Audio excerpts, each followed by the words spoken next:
నమస్తే అమ్మ. ఈరోజు నేను కందిపప్పుతో కట్టు చేసి చూపిస్తాను. తక్కువ పదార్థాలతో పాత పద్ధతిలో చేసి చూపెడతాను. దానికి కావాల్సిన పదార్థాలు: కందిపప్పు. ఇది ఎందుకు ఇలా ఉందంటే మా పెరట్లో కాసిన కంది చెట్లు. నాకు కరెక్ట్గా చేయడం రాలేదు. మిల్లుకి ఇవ్వాలంటే తక్కువ అవ్వడం వల్ల మిల్లుకి కూడా ఇవ్వలేకపోయాను. ఇది ఎలా తయారు చేయాలో తర్వాత చెప్తాను. కందిపప్పు ఉడకబెట్టుకోవాలి. ఇది జీలకర్ర, తెల్లుల్లిపాయలు, ఈ రెండు కందిపప్పులో వేసి మిక్సీ ఆడాలి. పచ్చిమిరపకాయలు, ఇవి తాలింపుకి ఎక్కువ ఏమీ అవసరం లేదు. ఆవాలు, మిరపకాయలు, కరివేపాకు మాత్రమే. ఈ కందిపప్పు ఉడకబెట్టాను. ఇదిగో ఈ మాత్రం ఉడికితే చాలు, మరీ మెత్తగా అవసరం లేదు. ఎందుకంటే పప్పు కాదు, కట్టు, మనం మిక్సీలో వేస్తాము. ఈ మాత్రం చింతపండు తీసుకొని నానబెట్టుకున్నాను ముందేనే. పెద్ద నిమ్మకాయ సైజు. ఇది మిక్సీలో వేసుకొని ఆడుకుందాము. చాలా టేస్ట్గా ఉంటుంది. దీనిలోనే జీలకర్ర, తెల్లుల్లిపాయలు కలిపి వేసి మిక్సీ చేయాలి. ఒట్టిదే కాదు. నేను చూపించలేకపోయాను. జీలకర్ర, తెల్లుల్లిపాయలు వేసి మిక్సీ చేయాలి. ఈ మిక్సీ 2006లోది. ఇప్పటికీ రిపేర్ లేదు. ఆడిన తర్వాత ఇలా వస్తుంది. ఈ రకంగా కట్టు వస్తుంది. ఈ కట్టుకి నానబెట్టుకున్న చింతపండు పిడుచుకోవాలి. దానికి తగినంత, ఆ కట్టుకు తగినంత చింతపండు పిండుకుందాం. తర్వాత మనం మిక్సీ చేసిన పప్పు యాడ్ చేయాలి. యాడ్ చేశాను. స్టవ్ మీద పెట్టుకున్నాను. పప్పు బాగా మరగాల. మీద నొరగ లేకుండా పూర్తి పప్పే కనిపించాలా మరిగేటప్పుడు. దానికి తగ్గట్టు సాల్టు, అదే ఉప్పు, సరిపడా కారం,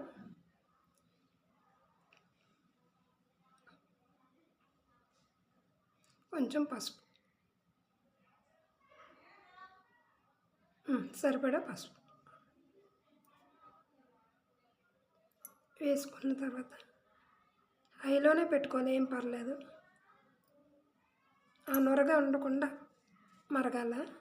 కొంచెం లేట్ అవుద్ది కానీ టేస్ట్ ఉంటుంది. బాగా మరగాల. ఇప్పుడు పచ్చిమిరపకాయలు పచ్చివే యాడ్ చేయాలి. 2 తాలింపులు కొంచాను, కొంచెం వేసాను.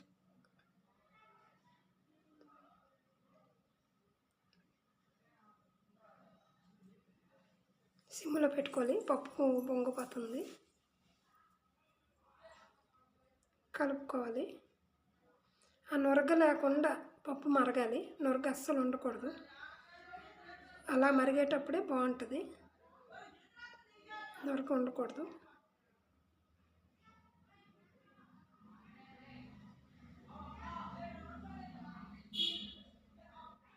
ఇది చాలా టేస్ట్గా ఉంటుంది. పూర్వ పద్ధతి ఇది. ఇప్పుడుది కాదు, అప్పుడు మా అమ్మ చేసేది. నాకు ఇప్పటికీ గుర్తుంది. చాలా టేస్ట్గా ఉంటుంది. ఇందులో ఎక్కువ మెటీరియల్ కూడా పడవు. కేవలం తెల్లుల్లి, జీలకర్ర మాత్రమే. చూసారా, నురగ లేకుండా మరిగింది. మరగడంలోనే కట్టు అనేది టేస్ట్ ఉంటుంది. నురగ తగ్గింది. ఇంకా అది కూడా ఉండకూడదు. పూర్తిగా పప్పు మాత్రమే కనిపించాలి. పొంగేటప్పుడు సిమ్లో పెట్టుకోండి, లేకపోతే హైలోనే ఉంచవచ్చు. మీరు కూడా చేసుకొని తినండి. అప్పుడు మా అమ్మమ్మలు చేసే టైంలో, ఇది మా అమ్మమ్మ అయ్యంలో చేసింది, మా అమ్మ చేసింది. నేను ఇప్పుడు చేసి మీకు చూపిస్తున్నాను. పెద్ద ఖర్చు ఏమి ఉండదు వీటికి. ఆ పచ్చిమిరపకాయలు పచ్చి వేయడం వల్ల ఫ్లేవర్ బాగుంటుంది. మంచి వాసన వస్తుంది.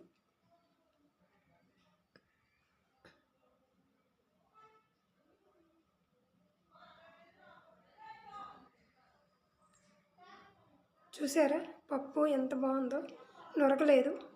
ఇప్పుడు మనం తాలింపుకి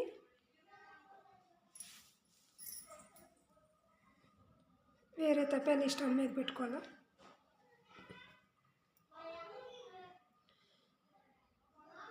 స్టవ్ వెలిగించుకున్నాం. తప్పెలు పెట్టుకున్నాం కదా, ఆయిల్ వేసుకోవాలా. కొంచెం చాలు, మరీ ఎక్కువ అవసరం లేదు. దీనికి తాలింపు ఏవేవో వేసి ఎక్కర్లేదు. ఆవాలు, ఎండుమిరపకాయలు, కొంచెం పచ్చిమిరపకాయలు, కరివేపాకు మాత్రమే. ఆవాలు, ఎండుమిరపకాయలు ఇవి ఎర్రగా వేగిన తర్వాత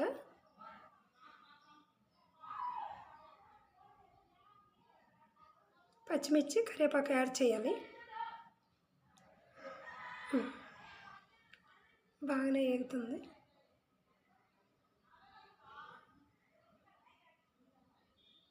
ఎర్రగా వేగాక తాలింపు వేసేయడం అంతే. చాలా సింపుల్ పద్ధతి. ఇది ఎవరైనా చేసుకోవచ్చు, చాలా టేస్ట్గా ఉంటుంది. మీకు చెప్పాను కదా, అన్నంలోకి, రాగి ముద్దలోకి సూపర్గా ఉంటుంది. ఇంకా ఉలవకట్టు కూడా సేమ్ ఇలా చేయొచ్చు. ఈసారి నేను చేసి చూపిస్తాను. అంతే, తాలింపు వేసేయడమే. చూసారా ఎంత కలర్ఫుల్గా ఉంది కదా. ఆ స్మెల్ కూడా బాగుంటుంది, ఎందుకంటే జీలకర్ర, తెల్లుల్లిపాయలు కలిపి మిక్సీ చేసాం కదా. ఇగో స్టీల్ గిన్నెలోకి తీసుకున్నాను. చూడండి ఎంత కలర్ఫుల్గా ఉందో. వేడి వేడి అన్నంలోకి, రాగి ముద్దలోకి ఎక్సలెంట్గా ఉంటుంది, బాగుంటుంది. చూసారా ఎంత చక్కటి తాలింపులు పైకి వచ్చాయి. మీకు కలిపి చూపిస్తాను, ఉండండి. చూడండి చక్కగా బాగుంది కదా. తింటే మళ్ళీ మళ్ళీ కావాలని అంటారు.